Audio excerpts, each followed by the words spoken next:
guys, mag-share na naman ako sa aking dinner for today guys. Ito naman guys is avocado. Avocado na may yogurt na siya. So ngayon guys, ilagay ko po siya dito. Di-blend ko na po ito kanina guys. Pero ang gusto ko po guys, dagdagan ko siya ng ng banana.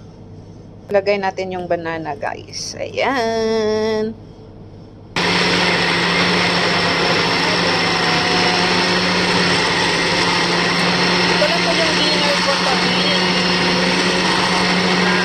Carbohydrates din ito guys. Banana with avocado.